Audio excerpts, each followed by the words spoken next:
A celebrity disguised himself as a homeless man. Then the truth came out.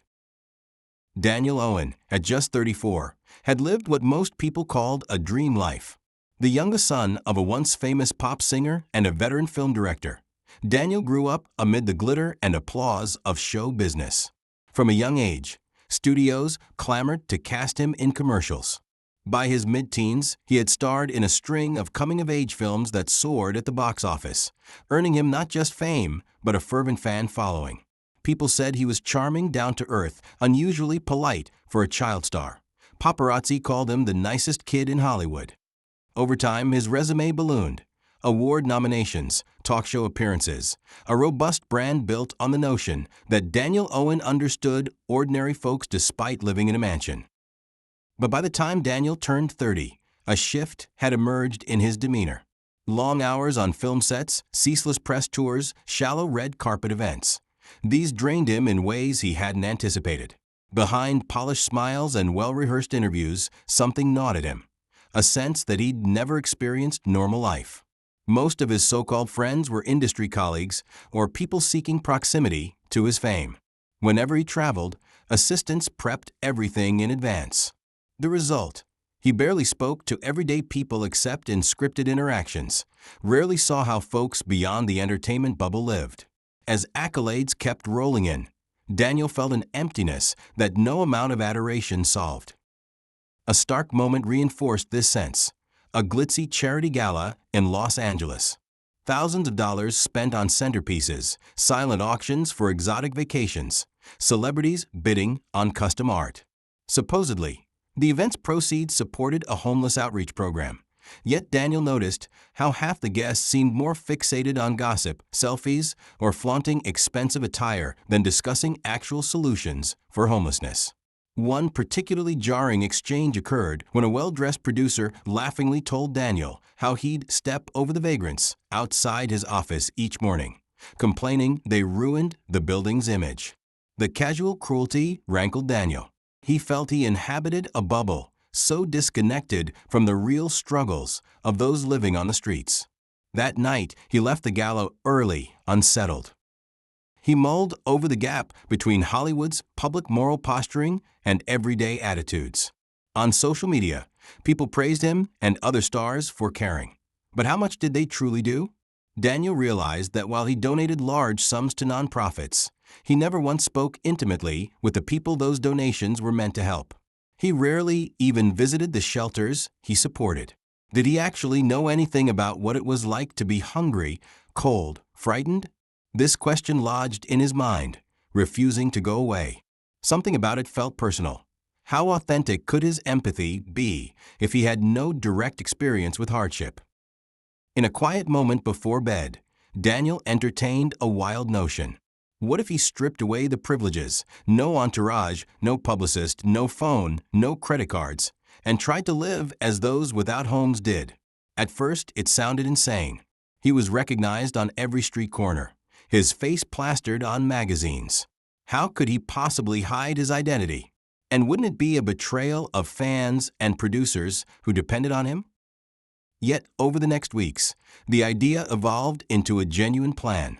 He told no one except his older sister, Elena, a pragmatic voice who also worried about him burning out. She was horrified at first. You can't just vanish. People will panic. Daniel insisted he'd handle it carefully. He arranged an extended break, feigning a retreat to a secluded wellness center. Meanwhile, he secretly rented a small storage unit in a nearby city called Grandwood. There, he stashed a change of clothes, threadbare jeans, scuffed sneakers, hoodies. He avoided obvious disguises like thick makeup or fake beards. Instead, he studied how to appear unassuming, how posture, lowered gaze, or small gestures could dull that distinctive aura celebrities exude. Days before the plan launched, he quietly canceled commitments, apologized to colleagues, claiming exhaustion. The tabloids buzzed. Was Daniel depressed or in rehab or taking a sabbatical? People speculated. Elena knew the truth but respected his wish for secrecy. Then, on a chilly morning, Daniel left his mansion, telling staff he'd be gone for a while, hopped into a taxi alone, and took a roundabout route to Grandwood. By midday, he was in a grimy public restroom, changing from his comfortable designer clothes into battered second-hand items. He studied his reflection. A man in an oversized hoodie, scruffy hair partially hidden under a cheap knit cap, face unshaven from the past few days. If you didn't stare too hard, you might not realize this was Daniel Owen, the star known for his bright eyes and trademark grin. He left everything behind: his phone, wallet, credit cards, identifying documents, except for a few small bills. Enough to buy a day or two's worth of cheap food. The final step: removing the band from his wrist that many fans recognized as a style signature. Slipping it into his pocket, he felt both excited and terrified. No personal driver, no plush trailer, no multi-million-dollar safety net. He breathed deeply, reminding himself that if things got too dangerous, he had a fallback. Elena had a contact in this city she could call if Daniel texted a certain code phrase from a borrowed phone. But he hoped not to use that unless absolutely necessary. That first afternoon, Daniel wandered Grandwood's less affluent district, a mixture of old industrial buildings and rundown housing. He spotted a cluster of homeless individuals outside a soup kitchen, some chatting, some dozing. Instinct urged him to greet them, but he felt shy, uncertain of how they'd react. So he walked on exploring. The city's veneer changed block by block. Some streets boasted newly opened cafes and boutiques, others had boarded up storefronts, walls streaked with graffiti. He realized how seldom he'd strolled a city alone, without paparazzi or a plan, and it gave him an odd sense of freedom. By evening, the temperature dropped, winds picked up. Daniel's hoodie provided scant warmth. He ate a fast food meal, each bite reminding him how used he was to lavish dinners.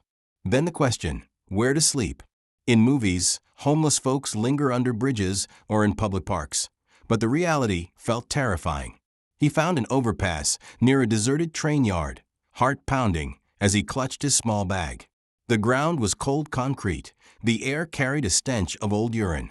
Occasionally, a car's headlights would sweep the area, making him jump. He tried to rest, but anxiety kept him awake. Hours crawled by, each minute accentuating how naive he'd been to think this was just an experiment. Already, his back arched, fear coiling in his gut. He missed a soft bed more than ever. At dawn, exhausted and stiff, Daniel walked aimlessly until he spotted a public restroom. He splashed water on his face, wishing for soap or a toothbrush. A few people gave him sidelong glances, as if wary or pitying. One older woman quietly held out $1, which he awkwardly refused, stammering thanks. The dynamic unsettled him. He realized he had zero intention of panhandling, yet from the outside, he looked like someone desperate for handouts. By the third day, Daniel discovered a soup kitchen that served breakfast. Lines formed outside, people stoic in the morning chill. As he shuffled forward, a volunteer cheerily asked for his name. Dustin, Daniel mumbled, deciding to adopt a false name. She wrote it on a sign-in sheet, handed him a small tray of eggs, toast, and coffee. The coffee tastes weak, lukewarm, but it felt like heaven to his parched throat. He sat among others, some older men, a few battered women, even younger faces who might have been runaways. He overheard talk of shelters, job searches, and them lamenting that the city's new anti-loitering laws forced them away from storefronts. The raw honesty and daily struggle in their voices struck Daniel more than any script he'd performed. Later that week, he attempted a short job hunt. Day labor places that paid in cash. But competition was fierce, and Daniel's lack of references or ID was suspicious. He was turned away. At a charity resource center, a staffer told him, "We could help with identification if you had some address or contact." He realized how cyclical this was. Without an address, you can't get ID. Without ID, you can't get a stable job. Without a job, you can't secure housing. A labyrinth of bureaucracy. That afternoon, sitting under a bus stop awning, he felt despair nibble at his composure. Sure, he had an out if he gave up, but for thousands, there was no exit plan. This was life. One of the first breakthroughs came when he met Malachi, a wiry man in his 40s who'd spent 6 years on the streets after losing his home in a messy divorce. They crossed paths near a church that offered free coffee twice a week. Malachi teased Daniel about his posture. "You look too stiff to be a drifter," he joked, but offered tips on safe spots to sleep, how to avoid petty thieves, and which local shops sometimes gave leftover food at closing. Daniel was struck by how Malachi and others formed a small community, looking out for each other in ways that mainstream society overlooked. Malachi had a sarcastic sense of humor, calling Daniel fresh meat, but in a friendly way. He didn't pry, only asked how Daniel ended up here. Daniel gave vague answers about financial trouble, not wanting to reveal anything too big. If Malachi suspected more, he didn't show it. One day, Malachi led Daniel to a public library, explaining they could rest inside during open hours, read newspapers, sometimes charge an old phone if they had one. Daniel watched how Malachi spent half an hour scanning job ads, circling possibilities that rarely panned out. "I used to be an accountant," Malachi confided. "I messed up, got a DUI, lost my license. Everything unraveled." You never realize how fast life can pivot. Daniel listened quietly, marveling at how a small slip could lead to catastrophic consequences. It reminded him that he too had soared high on luck and opportunity, and it could vanish. At night, Daniel struggled with the cold. On the seventh day, it rained relentlessly. He sat curled under the narrow eave of a shuttered bookstore, water soaking the legs of his jeans. He couldn't recall feeling so physically miserable. Every muscle aches. His mind flashed memories of warm trailers on film sets, plush hotel robes. A wave of guilt accompanied the longing. He told himself, "This is exactly why I'm here, to see the reality behind my comfortable illusions." And yet, dryness, safety, even privacy felt like a dream. He realized that beyond food or shelter, a huge struggle was the loss of dignity. People stared or avoided eye contact, like he was subhuman. He overheard slurs. The next morning, a store manager threatened to call the police if he didn't move along. Each small cruelty chipped away at his spirit. He kept a mental count. For every random act of kindness, there seemed to be multiple acts of contempt. As the second week approached, Daniel discovered something else. His feet had begun blistering from constant walking in poor shoes. Sleep deprivation wore him down, making him irritable. He yearned to talk with someone about his real life, someone who recognized him not as a scruffy vagrant, but as Daniel Owen, the actor. The isolation was stifling. A few times, he felt the impulse to call Elena to end this. But shame or stubborn resolve stopped him. If he quit now, he'd never fully understand the plight of these people who had no choice. So he carried on. Maybe a few more days, he thought. He had no fixed timeline, only that he wanted to glean genuine insight. Then, an unexpected turn occurred. One afternoon, as Daniel rummaged for a discarded cardboard to sleep on, a group of teens approached giggling. One boy whipped out a phone, filming. Another sneered, "Hey, hobo, do a trick for us." Daniel bristled, ignoring them. They circled closer, mocking. Suddenly, one teen threw a half-empty can of soda that hit Daniel's shoulder, sticky liquid splashing. Malachi, who was nearby, barked at them to back off. The teens ran, howling with laughter. Daniel stood there, stunned, soda dripping down his hoodie. Malachi cursed under his breath. "Damn punks." They got no respect. Shaken, Daniel realized the humiliations could escalate. He had an out, but Malachi and many others faced such hostility daily. Later that night, Daniel wept silently, recalling how fans once scrambled for his autograph. Now, kids threw trash at him. The disparity was surreal. That was the lowest point, feeling worthless. Yet he pressed on, searching for a glimmer of purpose. Eventually, rumors began swirling among a few homeless folks who recognized something about Daniel's face. A woman who used to watch Hollywood Access swore up and down he looked exactly like that famous actor. Another guessed maybe he was a cosplayer or a comedic stunt. Daniel tried to deflect, rarely speaking more than necessary, but the seeds of doubt were planted. A man named Bryce joked to Malachi, "Your buddy Dustin might be a millionaire in hiding." Malachi dismissed it with a laugh, though he occasionally eyed Daniel with curiosity. One day, while Daniel quietly read job postings at the library, a staff volunteer approached, handing him a slip of paper. "A man named John asked me to give you this if you came in," she said.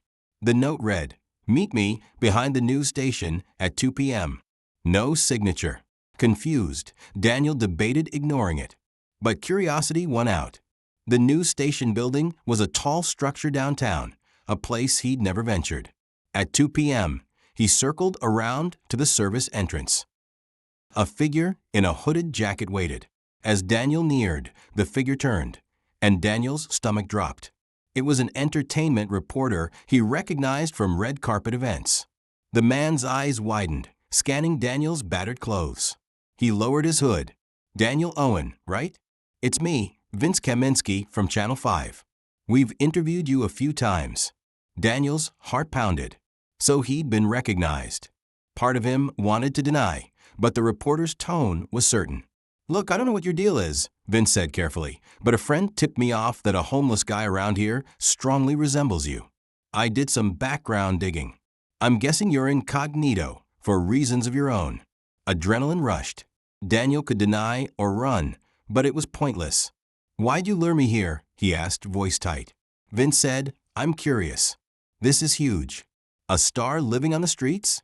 That's a bombshell story. But I'm not a tabloid hack. I want the truth. If you're doing some social experiment, let me help present it properly. I can keep quiet until you're ready, or you can choose to reveal it now. Let's talk about your motives." Daniel felt cornered. He resented the intrusion. "I'm not doing this for publicity," he insisted. "I just wanted to see how the other half lives, away from cameras." Vince nodded slowly. "I understand. Don't worry, I'm not going to blow your cover. But I can't promise no one else will. People talk. So maybe it's best if we shape the narrative responsibly rather than letting tabloids twist it." This meeting rattled Daniel's entire experiment. If the story leaked, the authenticity he sought might be compromised. He told Vince he needed more time, that he wasn't done. Vince, to Daniel's surprise, was somewhat understanding. "All right, but be careful. Rumors spread fast. And watch your back. Some unscrupulous outlets would love to exploit you for a quick headline." Before leaving, Vince offered him a small envelope containing a phone number. "If you ever need to bail, call me. I can help." Daniel pocketed it, uncertain. In the following days, tension heightened. People in the homeless community started whispering. Some teased him, others seemed resentful. A few grumbled about a rich faker. Malachi approached Daniel, concerned on his face. "Listen, rumors swirl that you're some famous actor slumming it for kicks. Is that true?" Daniel hesitated, seeing the hurt in Malachi's eyes. "Yes, but it's not for kicks," he whispered, explaining how he yearned to understand real struggles. Malachi's mouth is set in a hard line. "You realize how that might feel to folks who can't just walk away from this life? Like we're your test subjects?" That stung. Daniel stammered about wanting to help eventually, not exploit them. Malachi's gaze softened slightly. "Do you have any idea how humiliating it is to have someone with a mansion pretend to share your misery? But if your heart's in the right place, maybe it can do some good. Just don't treat us like a documentary." With that, Malachi walked off, leaving Daniel feeling guilty, small, uncertain whether his experiment was truly righteous or just self-indulgent. Meanwhile, the presence of the reporter's tip weighed heavily. At any moment, paparazzi could appear, snapping photos. Daniel suspected some folks might tip them off for money. Indeed, one evening, while resting behind a closed restaurant, he noticed a stranger lurking with a phone camera. Daniel quickly slipped away. Anxiety soared, making him question if continuing was wise. He no longer felt safe blending in. The breaking point arrived late one afternoon. Malachi and Daniel had parted ways near a shelter. Daniel stood in an alley, rummaging for leftover cardboard to sit on. A black SUV screeched to a halt. Two men jumped out, brandishing cameras, bombarding him with flashes. "Daniel Owen? This is you, right?" one barked. "We have questions, buddy." Another tried to rip off Daniel's beanie. Panicked, Daniel shoved past them, sprinting onto the main street. Traffic honked. pedestrian startled. The paparazzi chased him, yelling, "Is this a PR stunt? Are you broke?" People stared, phones out filming. Pure adrenaline drove Daniel. He dashed across an intersection, cut through a small park, eventually losing them. But the damage was done. Onlookers witnessed the chase. Some recognized him, eyes wide. Others seemed confused. Shaken, Daniel retreated behind an old factory building to catch his breath. This was the nightmare scenario, being exposed publicly in humiliating fashion. He dreaded the morning tabloids, actor caught posing as hobo. The cat was out of the bag. Sure enough, the next morning, cheap gossip sites blasted headlines. Daniel Owen's bizarre undercover homeless ruse. Grainy photos showed him in shabby clothes, an expression of panic. Sensational accusations flew that he was filming a secret reality show or spiraling mentally after losing all his money. Some op-eds skewered him for mocking poverty. Others defended him, saying maybe it was a raw philanthropic statement. The discussion overshadowed the real homeless crisis, focusing on Daniel's motivations and mental health. Devastated, Daniel realized his presence was now a circus. People recognized him, hurling judgments. Hostile stares multiplied, especially from those who felt betrayed. A group of homeless men refused him entry to a typical sleeping spot, cursing him for playing poor for headlines. Malachi confronted him angrily. "Congrats, your experiment just made us all look like part of your show. People think we're props in your celebrity drama." Daniel tried apologizing, but Malachi turned away. "Just go back to your mansion, star boy." The heartbreak was intense. In trying to understand their world, Daniel had inadvertently violated their trust and privacy. Rumors soared that he'd only done it for publicity. He felt guilt slicing deep. Perhaps he should flee, return to comfort, and hide from this fiasco. But something in him rebelled at that cowardly exit. Instead, he recalled Vince Kaminsky's proposition to present the story truthfully. Maybe it was time to speak publicly, not to glamorize his experience, but to address the cynicism. He wanted to show genuine remorse to those he'd inadvertently hurt and highlight the plight of real homeless individuals. If that was all he could salvage, it might be worth it. So Daniel phoned Vince. Within hours, they arranged a low-key interview in a quiet corner of Vince's station. Daniel insisted it be honest, not sensational. That evening, wearing the same ragged hoodie, he sat in a small news studio room with minimal crew. Vince started recording. In a calm tone, Daniel explained everything. How he grew disillusioned with hollow charity events. How he realized he had no real grasp of daily struggles for those on the streets. How he wanted to see for himself if people had empathy. He admitted ignorance and apologized for any offense to the homeless community, acknowledging it was a privileged experiment. "I never meant to trivialize anyone's suffering," he said softly, voice trembling. "I've seen heartbreak and resilience. I know that after a few weeks I can escape, but they can't.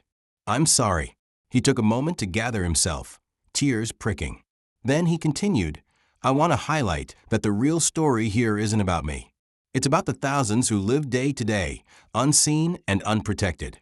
If my accidental exposure can do one good thing, let it be urging all of us to see them as fellow human beings, not as obstacles or nuisances.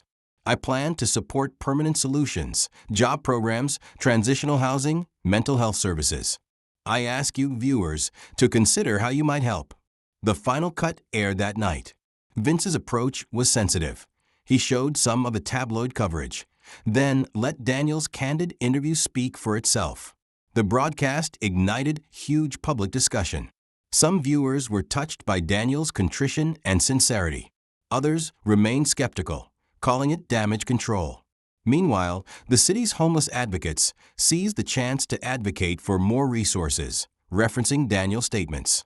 Malachi caught the broadcast at a shelter that had a small TV. He observed Daniel's pained expression, the genuine cracks in his voice. Despite lingering resentment, Malachi felt a flicker of empathy. In the days that followed, the station was flooded with calls, some from donors wanting to help homeless shelters, others from cynics. Late-night talk shows discussed the saga. The phrase homeless by choice became a meme, often misunderstood. Paparazzi still tried to corner Daniel, but he largely stayed away from the limelight, returning to the modest hotel room he'd rented so he could rest after his reveal. He refused to jump back into his mansion or vanish behind staff. He wanted to see if any real difference could be made now that everything was out in the open. As tension slowly died down, a glimmer of hope emerged. One of the largest local shelters reported a spike in volunteers and donations. A city council member reached out to Daniel, inviting him to speak about his experiences. Daniel agreed, cautious but determined. At that council meeting, flanked by local activists, he recounted specific hardships he witnessed. He named individuals who taught him empathy. I realized a small act of kindness, a meal, a coat, can mean life or death for someone in dire straits, he said. When a council member asked if he'd continue supporting these causes, he vowed yes. But we also need systemic solutions. People can't rely on the whim of a celebrity spotlight. The speech resonated. Even the local paper, initially critical, ran an editorial praising how Daniel Owen turned a fiasco into a rallying cry for broader social reform. The experience showcased that while his original plan might have been naive, the outcome could still yield positive changes. Daniel recognized that part of humility was admitting mistakes, but pressing forward to do better. Finally, near the close of his publicly revealed journey, Daniel arranged a private meeting with some of the homeless community, Malachi included. He'd secured the back room of a community center. Over coffee and donuts, he addressed them directly, no cameras. "I know I messed up your sense of trust, sneaking in under false pretenses," he began. "And I know a glitzy apology can't fix the system. But I wanted to say I see you, not as background characters, but as people with names, stories, talents. If there's any way I can help, I want to try." Malachi, arms folded, studied Daniel. At length he spoke, voice raw. "I was pissed when the media circus rolled in. You can go back to comfort, but some of us get stuck. Yet seeing your interview, it looked like you genuinely get it now, at least a little. We do need help. Maybe your star power can push the city to invest in actual housing, not just short-term fixes." Another woman nodded. "We need more shelters, open year-round, better mental health clinics." They brainstormed. Daniel took notes, promising to use his influence to push for expansions of existing programs. The group parted somewhat hopeful. Malachi gave Daniel a half-smile, murmuring, "You're still a weird rich guy, but I guess you're our weird rich guy now." They both laughed. By the end of that month, Daniel ended his experiment publicly. He returned to an industry event, no longer disguised, but with a new perspective. Paparazzi hounded him for quotes about the homeless escapade. He repeated lines about empathy, directing them to local nonprofits. Meanwhile, he quietly donated a sizable sum to start a job training initiative for homeless individuals. He also arranged small grants for resource centers he'd visited. The cynics insisted he was just redeeming his image. But Daniel discovered that actual homeless folks didn't care about the cynics. They cared about results, about real opportunities. He closed on a more personal note, inviting Malachi, along with a handful of others, to a private meal at a decent restaurant, ensuring no paparazzi presence. They shared stories, relaxed, and joked about Daniel's old film roles. Some recognized that bridging these worlds was no easy feat. Malachi teased him lightly. "Don't forget us if you win another award." Daniel replied, "Never again will I forget. You have my word." Eventually, life resumed a semblance of normalcy. Daniel accepted a new film project, this time a dramatic piece about a struggling family facing eviction. His authenticity in the audition convinced the director he was perfect.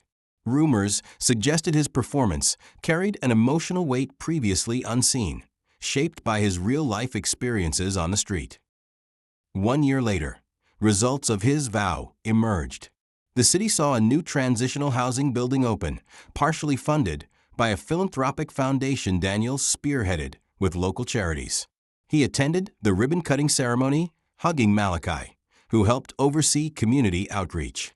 Critics might say Daniel's stunt was self-serving, but for those in the building, 30 units of safe living, this difference was anything but shallow. Reflecting on it all, Daniel realized the moral was profound.